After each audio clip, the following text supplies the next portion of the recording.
Hey guys, so today I will be showing you how to make two street foods from Trinidad and Tobago, which is where I'm from. I will be showing you how to make doubles and pilori. Doubles is basically, it's like a taco kind of, but not really. It has like a flour shell and like fillings, so you get it with traditionally with curry chana, tamarind sauce, cucumber chutney, like whatever else you like in it. Like you can get them with meat, but that's not how it's done normally. Like you'll find doubles without meat more than you'll find doubles with meat. If you do find it with meat, it'll either be curry chicken, curry goat, whatever. Maybe shrimp. Doubles, they're like a very soft food. Normally, you'll see them like in the stands on the side of the road, wrapped up. You'll find them every day, everywhere, but especially during carnival season, which has just recently passed. Carnival is basically celebrating the freedom and the independence of the slaves that were once in Trinidad and Tobago. When the slave masters and other people were having their balls and dances and stuff, the slaves obviously weren't allowed to come. So they hosted their own events with dressing up as their own, in different costumes that are very extravagant in colors, feathers, jewels, all of that stuff. And the tradition has carried on until today. So now I am making the curry chana to go inside the doubles. I am cooking down the curry with onions, garlic, ginger, scotch bonnet peppers, shadow benny, char masala, coconut cream, water, and cumin seeds, and a couple of seasonings. It cooks down to be like kind of thick, but the peas are very soft. It melts in your mouth, and it's not necessarily spicy. You can have it spicy, but it's not necessarily spicy, but it has the flavor of peppers. It's very aromatic. It tastes delicious. And now you can see me adding in the different seasonings. I don't add just plain salt, but I add seasonings with salt in them. You don't want your chana to be salty because it has a lot of different flavors in it. So that's why I added the mistache and the adobo, because it is salt, but it's flavor. You know what I mean? You don't want just salty. You want flavor. You want it to be flavorful. And basically, I just let it cook down till it was done. Now I'm making the cucumber chutney. It's like a mini salad that goes on top of doubles. It's very refreshing, a little spicy, depends on how much pepper you add. It just has minced garlic, pepper, a couple of seasonings in it. It's just very fresh. It's like a nice thing because it's so hot in Trinidad and Tobago. And eating spicy stuff in the hot is just not the greatest. So this like kind of cools it down a little bit.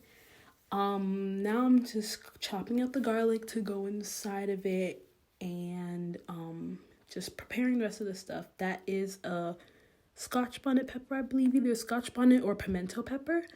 Both of them I got from my uncle's garden. They're very good. It's not just spicy. Yes, they are spicy, but it's flavorful. It's very good. Now I'm chopping up the shadow benny. I don't really know how to describe shadow benny. Maybe it's maybe close to cilantro or parsley or something. But be careful. Like if you ever want to recreate this recipe and you're cutting up shadow benny, be careful, because let me tell you, it will cut you, okay? It's like a succulent. Like, how succulents have those spices? Yeah, it'll cut you and it hurts real bad. Anywho, now I am making the pilori. This is the second dish. Earlier I just made the first two parts of the first dish. So pilori is basically savory fried dough balls, maybe similar to hush puppies. No, hush puppies are kind of sweet. Really just a savory version of hush puppies. Anywho, now you see me adding this bottle of green stuff into it. So that's green seasoning. It's just basically like blended up herbs and spices and stuff. That's like the base of a lot of different foods and seasonings and stuff in Trinidad and Tobago. So adding in turmeric, brown sugar, and just like some onion powder, garlic powder, cayenne pepper. Like that stuff. That's how it becomes savory. Yes, there's sugar in it, but like it's not sweet. You know what I mean? Now I'm just putting oil in a pan, not too much oil, but just enough, to fry the pylori. So you see, I'm just dropping in dots of it from a spoon, basically. The traditional way is you would like gather a bunch in your hand and kind of push it out in a ball shape. But I don't have those skills. That's something my grandma would do. So I'm just flipping it a lot. And from flipping it, it gets that round shape. So I don't need to squeeze it out my hand like the way like your aunties and grandmas and moms would do. Those first two were just tester to see how long I need to cook them. And now I'm really getting into it. I just put a lot in the pan and just let it fry and keep flipping it till it's basically like golden brown. And like the outside is like it's like a crust, but the inside is very pillowy and soft. I don't really know what to compare it to, but it's just so good, and they are like so addicting. Like you can't just eat a couple, you have to eat the whole batch. Now I am making the dough for the bara bread, which is the outer shell of the doubles. So this is what the chana and the cucumber chutney, and you will see me making the tamarind sauce later. That is what this will go inside of. They are called doubles because you take two pieces of the bara bread, double them up, and you put the stuff inside of it. And like when you're buying it from street vendors, you'll just see it kind of like rolled up in parchment paper, and it'll say that, oh, I want 2 doubles, I want 3 doubles, whatever. I've actually had triples a couple times in my life, which is 3 pieces of bara bread and the fillings inside of it. But that is extremely filling. The doubles are filling, so the triples are extremely filling.